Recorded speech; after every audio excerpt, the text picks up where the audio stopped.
Today is Srila Prabhupada's Disappearance Day. One becomes happy when one becomes mindful of a great soul who's dear to Krishna, even if this great personality has left. I was so fortunate to be in Srila Prabhupada's electrical presence. I say purposefully electrical because everyone who was in contact with him became deeply touched. And this still goes on today when people read his books, see maybe a video or listen to a lecture and hear discussions about him. They become deeply touched and inspired to move forward in Krishna consciousness. There are two memories which I would like to share today. One was our first meeting and the second, the last meeting.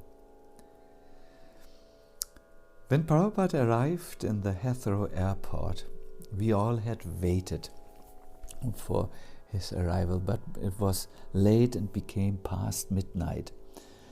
But all our tiredness went when finally those doors opened and he came towards us. In all traditions, saints are depicted with a halo. Prabhupada's effulgence was 500 meters big. At least it reached to me. I was so overwhelmed when I saw this mass of light around him that I just threw myself on the ground. Prabhupada stopped at that time.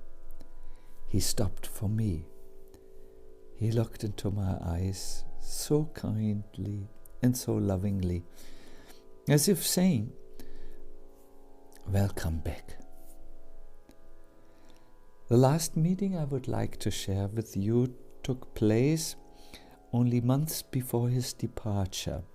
Srila Prabhupada had made one last journey to the West to inspire his disciples, and he received a small group of us German devotees in his darshan room in the Bhaktivedanta Manor in London. When we sat before him, we were shocked because he was emaciated. He sat on a rocking chair. He had big sunglasses on to avoid irritation from light, and his gaze went over every one of us. It stopped even for some time at each one of his disciples, and finally, from deep within, we could hear his voice. "So, have you understood our philosophy?"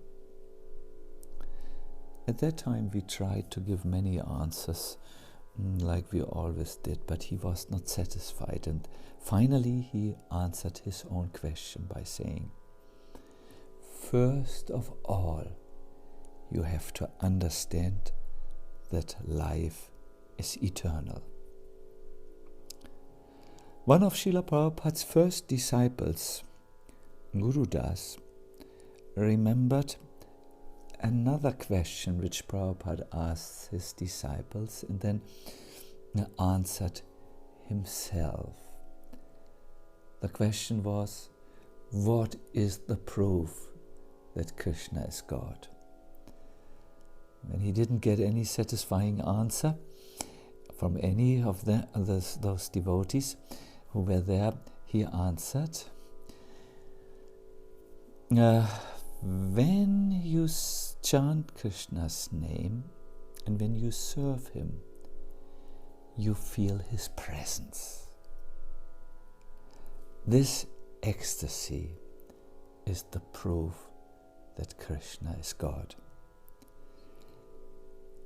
Srila Prabhupada did not teach a theoretical version of the Vedic scriptures. No, like a true guru, he led each one of us to a practical experience of Krishna, of ourselves, and in this way he is really a very, very most powerful and merciful spiritual master. Srila Prabhupada ki jai. Please all go into a prayerful mood, sit, become mindful of Srila Prabhupada, address him in your own words, and just be in his presence.